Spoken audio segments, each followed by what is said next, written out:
করি ভুলাবার বচন।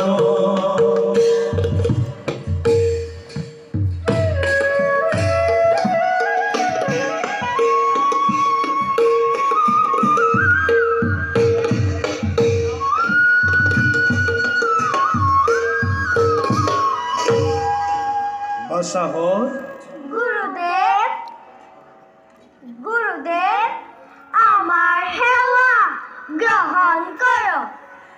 নমস্তে অস্তু মহামায়ী শ্রীপীঠে সুরপূজিতে यशं देहि विद्या देहि शक्ति देहि नमस्ते कल्याणमस्तु। ওঠা ওঠা বাসাহর, এটা তোমাকে নিজ নিজ এখন গ্রহণ করা। হাল গুরুদেব।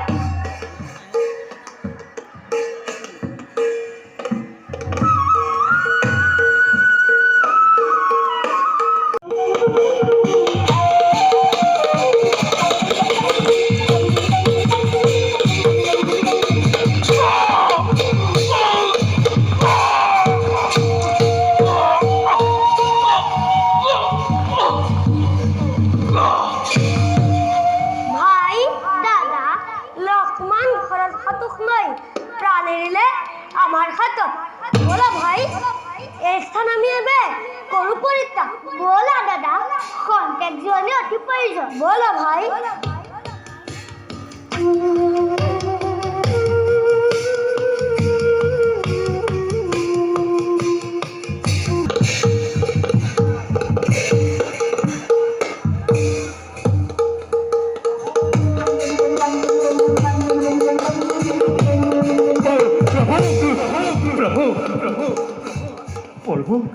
জানে বাপার চুপ বাল্মীকির আত্মবর্ষণা যদি হিতবা পথে মন্ত্রী আমার প্রভু বিনা যুদ্ধে অশ্রয়ের নির্যাতে বিনা যুদ্ধে অশ্রয়ের নির্যাতে যুদ্ধ হল বলে আপনারই ভাবতে হবে। কিন্তু কিন্তু কিন্তু বিক্রম প্রভু সেই হিন্দুদের হাতে সেই হিন্দুদের হাতে আপনারই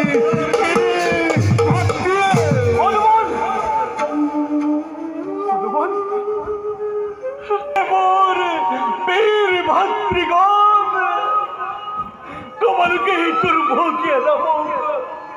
কলের ঠই কলই করতে গলা কলই করতে গলা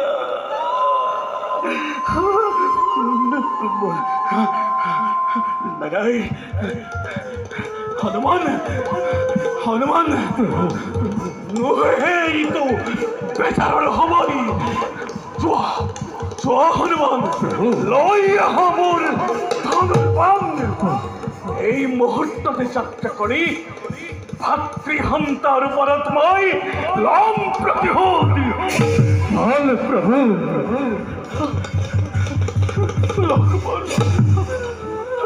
গুরুদেব হে গুরুদেব ওই কি কোক্ষরত যজ্ঞর কাম করেছিল আরম্ভ।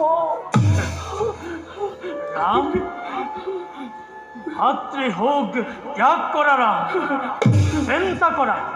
চিন্তা করা কেনে ধরে সেই ভাতৃঘাতী বালকক বধ করি উদ্ধারি আনিব পারা যজ্ঞর তুরঙ্গ।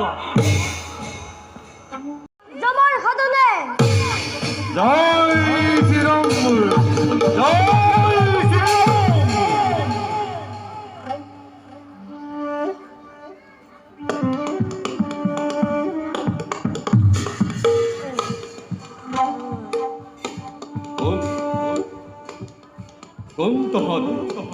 ক্ষুদ্র বালক হরিষ বনে বনে অনাই বনাই কোন তাই বনার বান্দর কিয় করে ব্যবহার আমার প্রতি? ও তহতি কেনে হরে অখণ্ড বালক বধ করি তিনি অনুযোগ দারুণ তিনি প্রভুর চালক কুমরিত হত আজ এই অনুমানের হাতে তো হাতে আমার স্তরে সাবধানে কথা কবি বালক বলে কায়জ্ঞা করিবি আমার আশ্বাসাদি খরিয়া শক্তি বাহু বাহু যুদ্ধ করে দেখাতো বলয় বিক্রম জীবন স্পর্ধা বেশ অত্যন্ত বালক দেখা চক্র হতরে কত পরাক্রম এ বাহু যুদ্ধ করে দেখা সীতার নন্দনে দেখা দেখা হরবজনে অতি